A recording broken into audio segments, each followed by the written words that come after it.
आपको स्मरण में होगा, शिवरात्रि की रात्रि में आप लोगों ने सबने अपने अपने घर में दिया जलाया होगा। दीप जलाया कि नहीं जलाया पूजन में? बोलो तो सही, जलाया ना? शंकर जी को बेलपत्री चढ़ाई कि नहीं चढ़ाई? चढ़ाई ना? अभिषेक पूजन किया ना? तुमने दिल से, भाव से, मन से शिवरात्रि के दिन रात्रि के समय शंकर भगवान की आराधना करी। भूलवश भी अगर तुमने दिया जलाया है तो मेरा शंकर भगवान जब चोर को कुबेर बना सकता है तो साल भर में तुम्हें भी तो कुछ ना कुछ दे सकता है। इंतजार करो कि तुमने जो पार्थिव शिवलिंग की पूजन करी है रात्रि के समय पर, केवल पार्थिव शिवलिंग की पूजन रात को नहीं होती है, पर केवल शिवरात्रि, हरतालिका तीज, छोटी तीज, बड़ी तीज, अन्य जो त्योहार होते हैं, सोमवार की अष्टमी आदि आदि जो उत्सव होते हैं, इसमें शिवरात्रि की रात्रि में, उसका मतलब ही शिवरात्रि है, रात के समय पर आप अभिषेक करो, पूजन करो, अर्चना करो।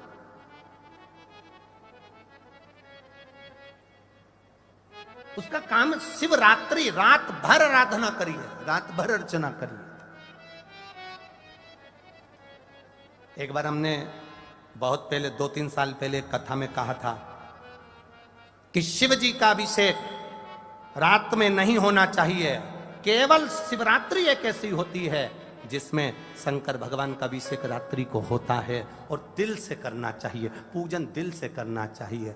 कुछ विधर्मियों ने हमारी पुरानी क्लिप निकाल के उसको आधा काट लिया और आधा काट कर उसमें ये चला दिया कि रात्रि में अभिषेक नहीं होना चाहिए, तो वो पर उसने पूरी नहीं चलाई कि गुरुजी ने क्या बोला कि शिवरात्रि की रात्रि को रात भर पार्थिव शिवलिंग का पूजन करिए, आराधना करिए, अर्चना करिए। उसने उतना चलाया कि रात को शिवलिंग का पूजन ना करें। बहुत लोग लगे हैं धर्म को खींचने में, सत्कर्म को खींचने में। अधर्मी ढेर पड़े हुए हैं जो कहीं ना कहीं किसी ना किसी रूप में सनातन धर्म को नीचे दिखाने का प्रयास करते हैं। बड़े बड़े औहदे पर बैठकर भी लोग सहजता नहीं रखते। इसलिए तो रामचरितमानस में लिख दिया, ऊंच निवास नीच करतूती और देख न सकई पराई विभूति। दुनिया की विभूति देख नहीं पा रहे, आंखों में चुभ रही है कि कैसे इतना आगे बढ़ रहा है, कैसे ये सब भजन हो रहा है। 63 करोड़ लोगों ने अभिषेक पूजन कर ली, दुनिया को चुभ रही है 63 करोड़।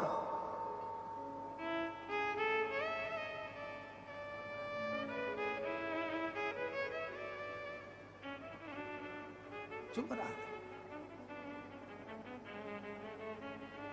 और 63 करोड़ लोगों ने जो अभिषेक करा, ये शिव तत्व है, ये शंकर की उदारता, ये करुणा है, ये भगवान की भक्ति। यहां तो कितनी सुंदर बात कही, भूल से भी शंकर का जो गुणगान कर लेता है। एक भील की कथा आती है शिवरात्रि की, आप लोगों ने पढ़ी होगी भील की कथा। पेड़ पे चढ़ गया, हिरण को मारना था, बच्चों का पेट भरना था, मांस चाहिए था।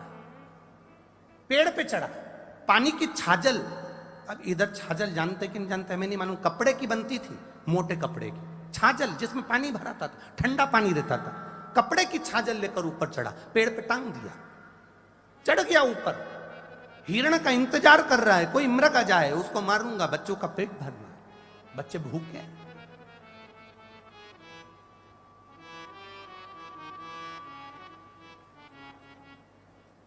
और चला, पेड़ के ऊपर चढ़ गया और पेड़ के ऊपर चढ़कर वो छाजल जो थी वो पेड़ पर टांग दी और पेड़ पे टांगी। अब वो हिरण को देखने के लिए इधर घूमे तो छाजल हिले, छाजल हिले तो उसमें से 2-2 बूंद पानी नीचे गिरता रहे। इधर घूमे 2 बूंद पानी नीचे। इसको नहीं मालूम कि मैं बेलपत्री के पेड़ पे टर्मा, इसको नहीं मालूम कि मैं बेलपत्री के पेड़ पर चढ़ गया।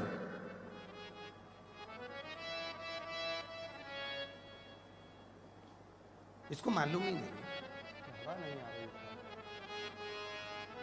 बेलपत्री के पेड़ पर चढ़ाऊं उसको नहीं मालूम। उसके स्मरण में लो। और नीचे एक शिवलिंग था, बस ठीक है, नीचे एक शिवलिंग था। बेलपत्री गिर रही थी, बूंद बूंद पानी नीचे गिर रहा था, शिवलिंग पर पड़ रहा था। रात्रि के समय पर उसको नहीं मालूम कि शिवरात्रि है और भोले बाबा प्रसन्न होकर प्रकट हो गए। मांग तुझे क्या चाहिए, मैं तुझे क्या दे दूं, बोल।